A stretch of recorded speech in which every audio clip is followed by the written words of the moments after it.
Gotcha. Okay. We're good to go. I'm going to go with Eddie Sefko, who covered the Houston Cougars back in the day. Eddie? Way back in the day. I guess the most important thing, two things if I could. First, is Darrell Armstrong as big a legend in Gastonia as he says he is? I'm gonna go ahead and say, yeah. Everybody, everywhere you go, people are talking about how, Darrell Armstrong from Gastonia and how he just made it to the NBA, and it's big, and that kind of motivated me, a part of the reason why, I'm here today, because looking up to guys like that. And secondly, I know you and Coach Sampson were close down there. How tough was the decision to go ahead and come out early and go that route, knowing that the draft you were kind of maybe on the bubble a little bit? Yeah, it was definitely difficult because it's like, for the past 3 years in recruiting me and then actually being there for 2 years, it's like a marriage. It's like breaking up with divorcing somebody. But I think that it was hard, but at the end of the day, he supported me in my decision. And, it's always Houston Cougars family for life. And, I had to make the best decision for me and my family. And, sitting here today, I think it was the best decision I made. And, I always support the Cougars and I always be family, but now it's time to, go to the next level. Thank you. Thank you. Valencia King next.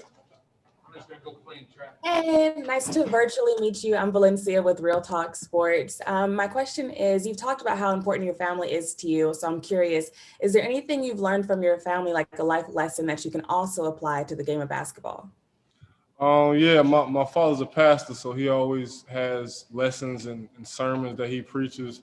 But the main thing, just stay focused and watch God. I'm here today because of that. I had to stay focused. It wasn't just my sophomore year, I wanted to go to the draft. Now I dreamt of this my whole life of being in the NBA. And so literally, I had to separate myself, had to go to the gym many times. It was a lonely path to this, but throughout everything that happened, throughout the struggles and throughout the ups and downs, and I had to just stay focused and then let God handle the rest. So that's the thing that I'm taking with me today. I'm having to start my way from the bottom and work my way up and learn and be a part of something special and battle with the guys and the vets that's here and just kind of stay focused and watch God handle the rest. Because, I didn't come this far just to come this far, but now I'm just appreciative to be a part of the Mavs organization.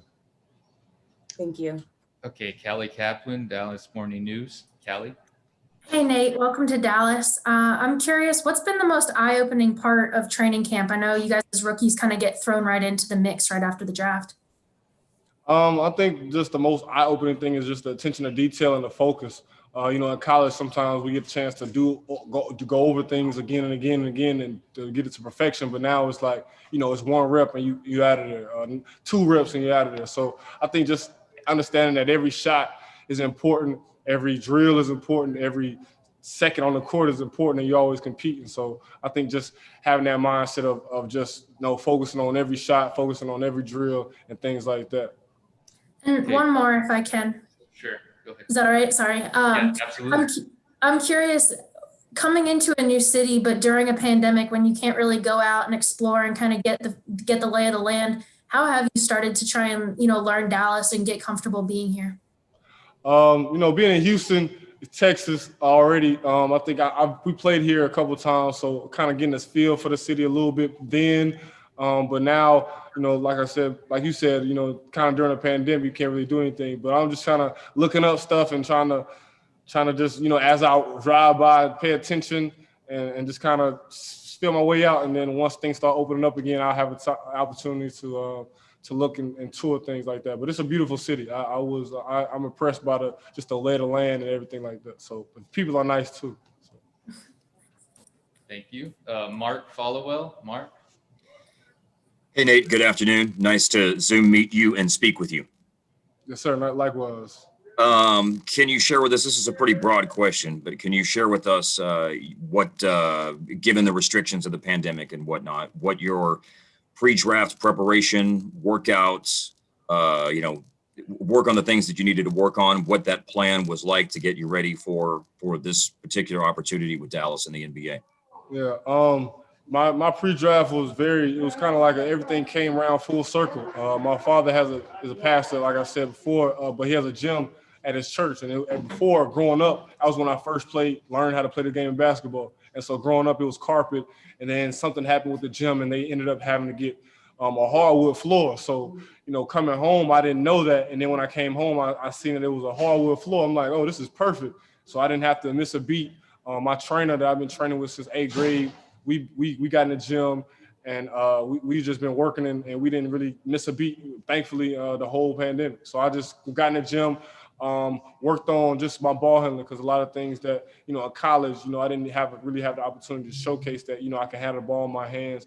I was more like just a catch and shoot guy and just a rebounding guy, but I could actually handle the ball as well in those situations with opportunity. So just working on those things and working on my body, I started doing yoga, with a lady out of Charlotte, and then eating right. I had a chef that was helping me prepare meals and things like that. So I was eating, all the healthy meals and had my own place. So I kind of got a sense of knowing, okay, living on my own.